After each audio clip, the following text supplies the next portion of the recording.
I am going to be going over some of the advanced features in Google Classroom. My aim is for this video to be about 30 minutes long, and feel free then to explore Google Classroom, and you can even begin to add assignments or play with creating things however you want to. So I'm going to give, like I said, about a half an hour to go over some of these more advanced features in Google Classroom, and then you will have some time to work on those things. So I'm not going to give a basic overview of Google Classroom. If you are curious about that and you need to take a step back, go to the Google Classroom 101 video, and I will go over all of those things there. So what I'm going to do is I'm going to kind of go through organization of a Google Classroom, how to be a little more successful with that, and then how to organize your assignments, and then I'm going to go into grading and how you can kind of keep up with your workflow and all of that. And there's a few different add-ons and things that you may want to consider using with Google Classroom. So as we know, we have the 4 tabs across the top. We have Stream, Classwork, People, and Grades. Okay, so on the Stream page, let me go back to this one. On the Stream page, you will see your header. Now you can select a theme here. This is a review of some of the things in the 101. You can choose the ones that are pre-created, or you can make your own. I actually created my own using Google Drawings, and I even put my little Bitmoji in there. You can do it however you want to. So all you do is upload a photo if you have one that you want to upload into there. The size for a banner, this is called the banner, it's 800 by 200.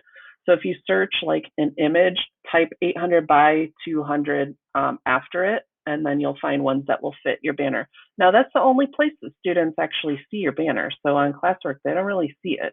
So it's honestly not that big of a deal.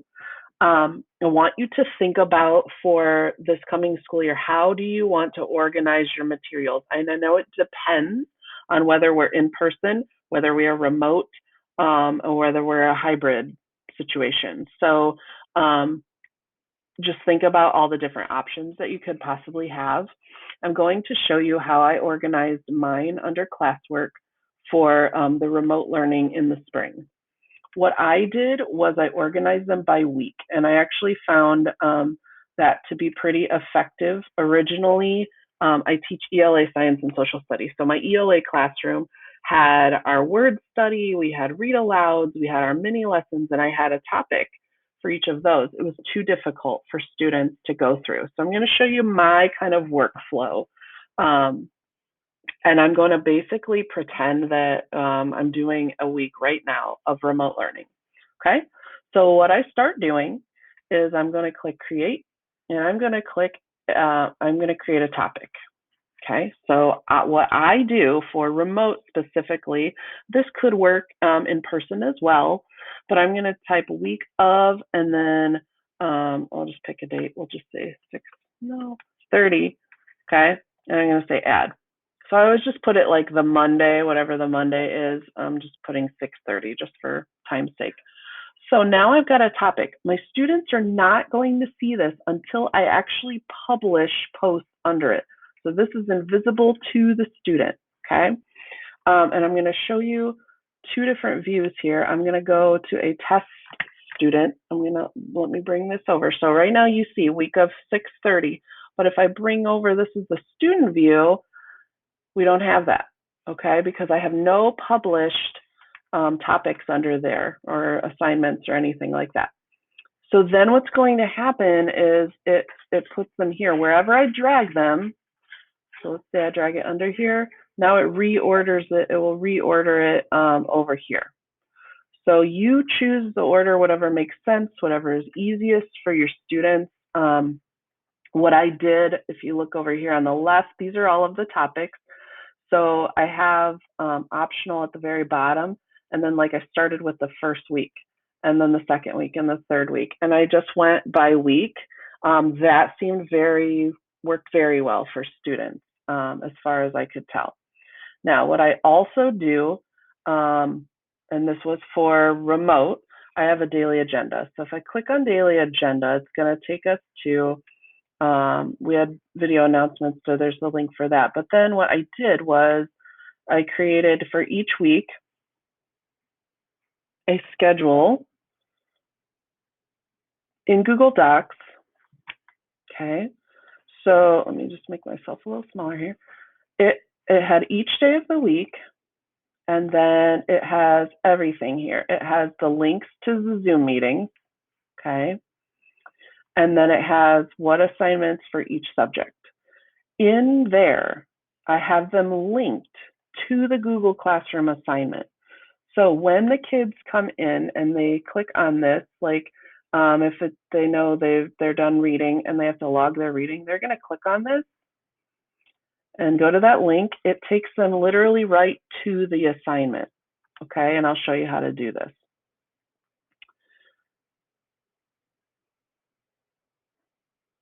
So if you want it to link to this, and honestly, maybe the older kids don't need this, but for the younger kids, it works really well.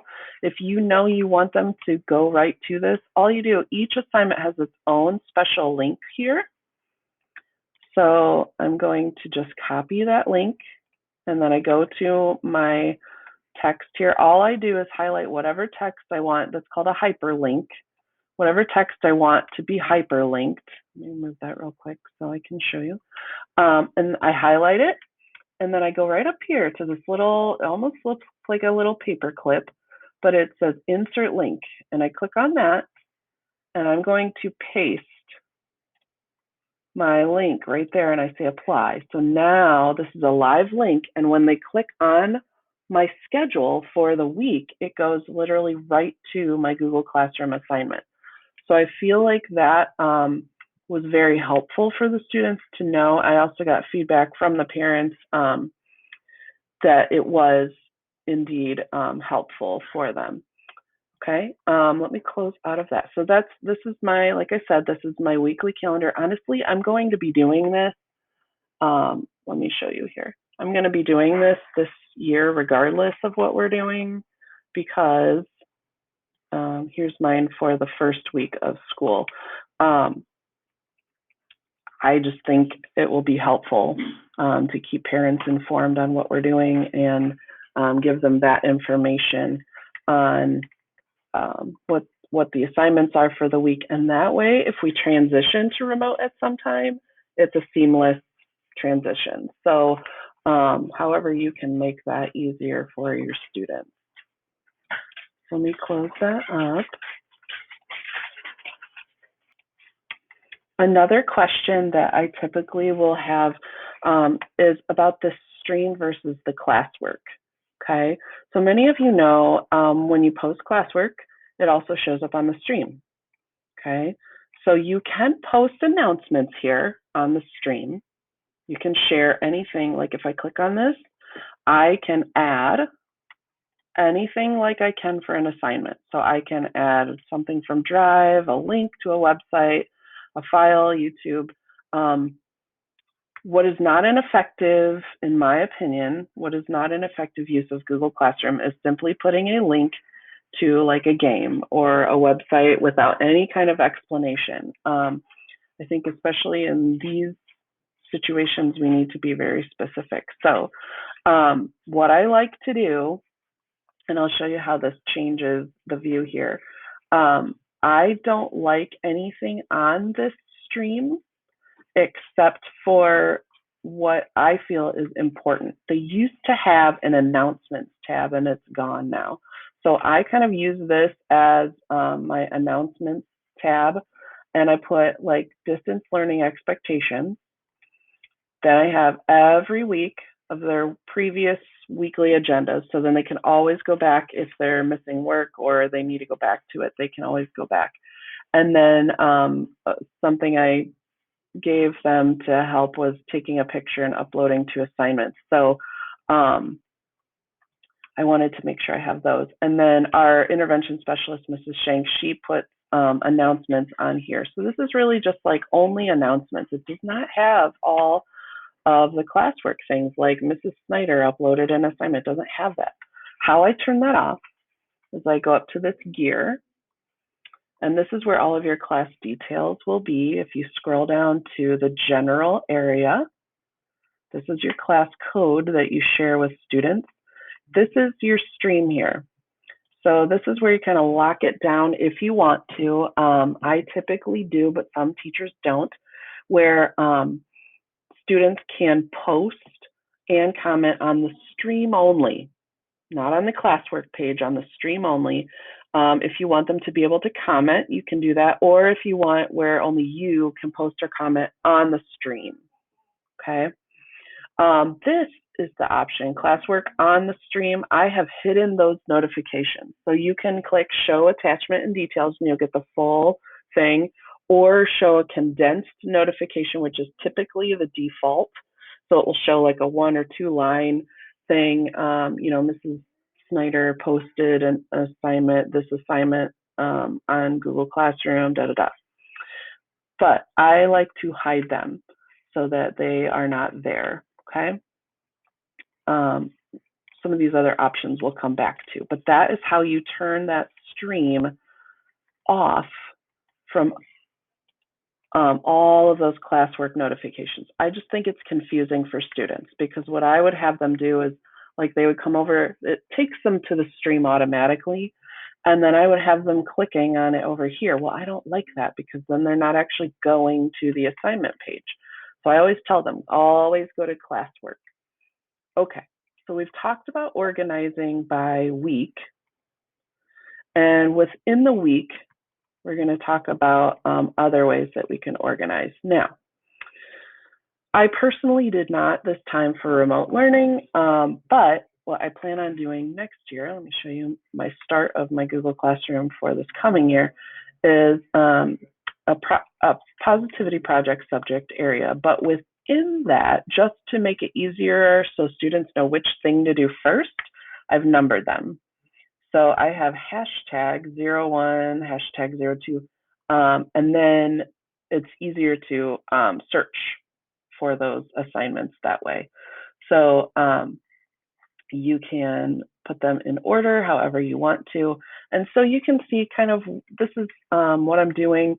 My week 1 assignments, I've made a similar calendar to the one I showed you previously.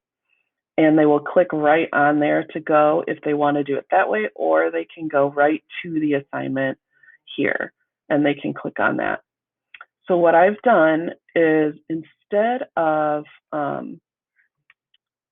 having a bunch of different places to go and click, I've put them all in a Google form.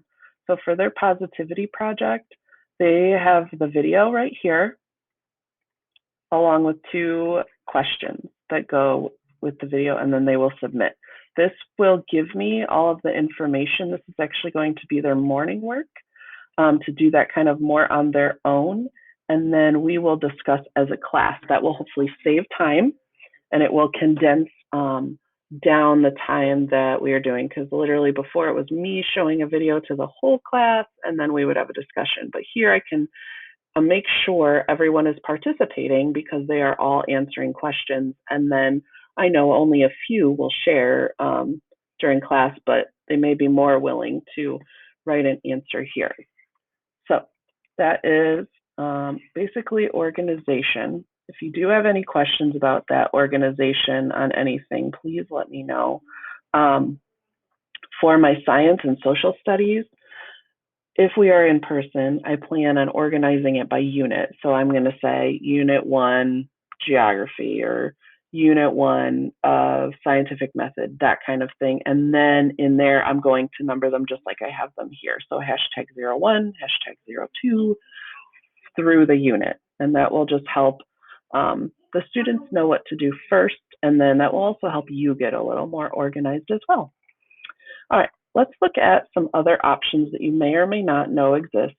You can see here I have a Google Meet option, but if I click over here, yes, I do have one here too. So this can show or it cannot show. If you want to utilize Google Meet, and Google Meet does have many other options coming up in the fall that are very similar to Zoom, tons of additions. So feel free to follow up on that if you're interested. But all I do is click on this gear again. There's my class details. There's my general tab. But I'm going to go a little further down. So here's Meet. The first time, excuse me, the first time that you will enable Meet, you have to click on this to enable. You'll say enable Meet, and then it will create a separate Meet link. You'll have a different Meet link for each Google Classroom. You can turn it on and off so the students can see it or not. It's up to you. Okay, this is a good way you could do like one-on-one or small groups with Meet, and then do your whole groups with Zoom, however you want to. I personally, with working with younger students, just like that it is literally right here, and you just click Meet and you start your meeting. And that's all you have to do. It's amazing. So I just like it. All right, I'm going to close that. The kind of the last thing I'm going to get into here before I will have a second video for you as well, but the last thing I'm going to talk about in this video is the type of assignments that you can do. Okay, so in the type of assignments, like I showed you, you can do a Google form.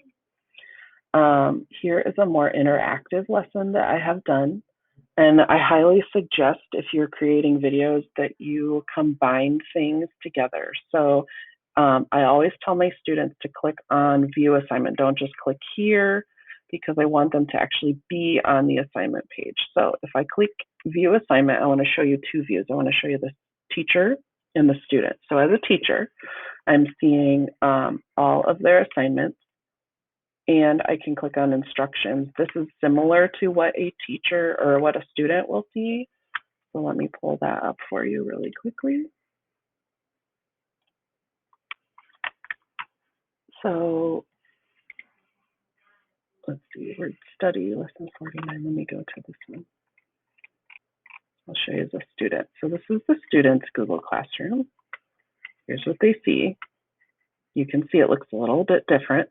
I'm going to click view assignment. Okay. And so this is what they see. This is what's difficult when you're showing the student, because this does not look like what you have. You have two different views. Here you've got these two things. As the student, this is all they see. So it says click on the video to view the lesson. This will be any resources for the students, but the things that they actually will do, the work that they will turn in, shows up over here where it says your work. It also shows them how many points, and it will show them the status of that assignment. They can, of course, add or create any of these things. So if you didn't want to share, if you wanted them to start a brand new slideshow on their own, if they're a little bit older, you can certainly go add slides. I would highly encourage the student to do it from Google Classroom, because otherwise they have to go in and they have to add from Google Drive, and they have to go find their assignment. I highly suggest that when they're creating new, they create new right from Google Classroom. Okay, so here is that student's Google Slides. So when they are done, ready to turn it in, they will click turn in. But I'm going to click on this so you can see it from a student's perspective. Okay, so here they're working with suffixes for our word study. Let it load for a minute here, and you can see what options that they have. So once they do the work, I'm just going to pretend we have completed it. You will see a couple different things. Encourage your students not to click share, because when we click share, it goes to the teacher's email. That's not how we want them to do it. We want it to turn in. So you can see there is no turn in button. As far as I can tell, the only thing that has a turn in button is Google Docs. So I'm going to actually, if I'm the student, I'm done. I'm going to close this. I go back to my Google Classroom and I click turn in. Okay, and I just verify that that's what they're turning in. they can say, they can post a private comment. Maybe I need a little bit of help with this assignment. Can you please take a look and let me know what I need to fix? Okay, and then they can submit that private comment. And this is how this works. So under student work, this is my Wayne Trail test student. Here is that comment. I need a little bit of help right here. So a couple things that you can do is you can simply type back to them. You can create a Screencastify video, which can be very helpful if you want to show them what to do, and you just put the link to the video. You have to make sure that you share access with that student before you put the link in there. But another tool that I have found is, I'm going to click up here to show you what it is. It's called Mote. Okay, M-O-T-E, Mote. You can enable, this is an extension that you get, and it's really cool. It actually allows you to give voice audio feedback to the student. So if I click Mote, right now it is recording, and Wayne Trail test student, it looks really good. I think you just need to work on number 2, double check that your suffix is spelled correctly. And I just click done, thinking. And what it does, let me see if I can pull this up here, show you. Okay, it shows me this. Click to hear or read my voice note. I'm going to submit that to my student. And this is what it looks like. It shows a little bit of, it's like text to, or speech to text. So if I click show more, it shows me in words, it transcribed it, or I can play it.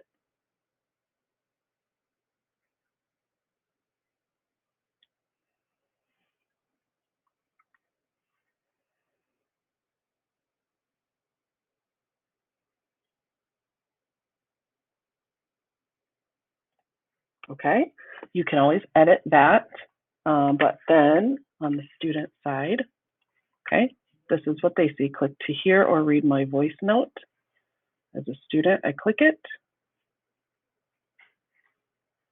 Here it is.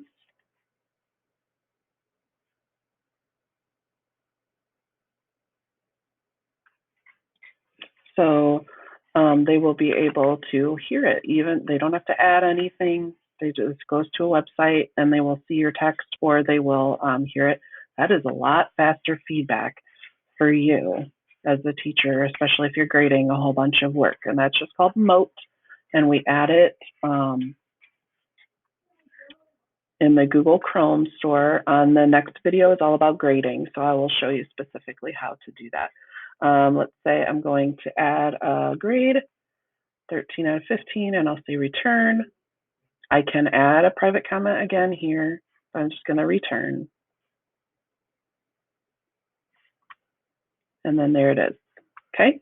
They can go back and forth with you as many times as you need. You can fix it. The student can fix it.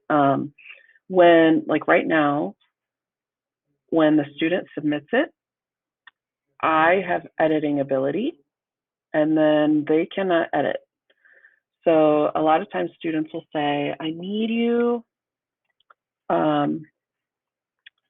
do I want to say? Oh, I graded it. So it'll say, turn in, and they'll say, I need you to give it back to me. They can hit on submit on their own. So teach them that skill. Okay. And then if they make changes and fix it, they can hit resubmit, turn it in, and then you'll see over here, let's go Wayne Trail test student. There we go. And if you click on see history, it shows them the entire history of when they turned it in, when it'll have the date, just because it's today, it does not have today's date, but it will have the date there. It will have what happened, how long it took you to respond. So that if a parent is questioning, I always suggest you can do on a Mac, it's Command-Shift-4.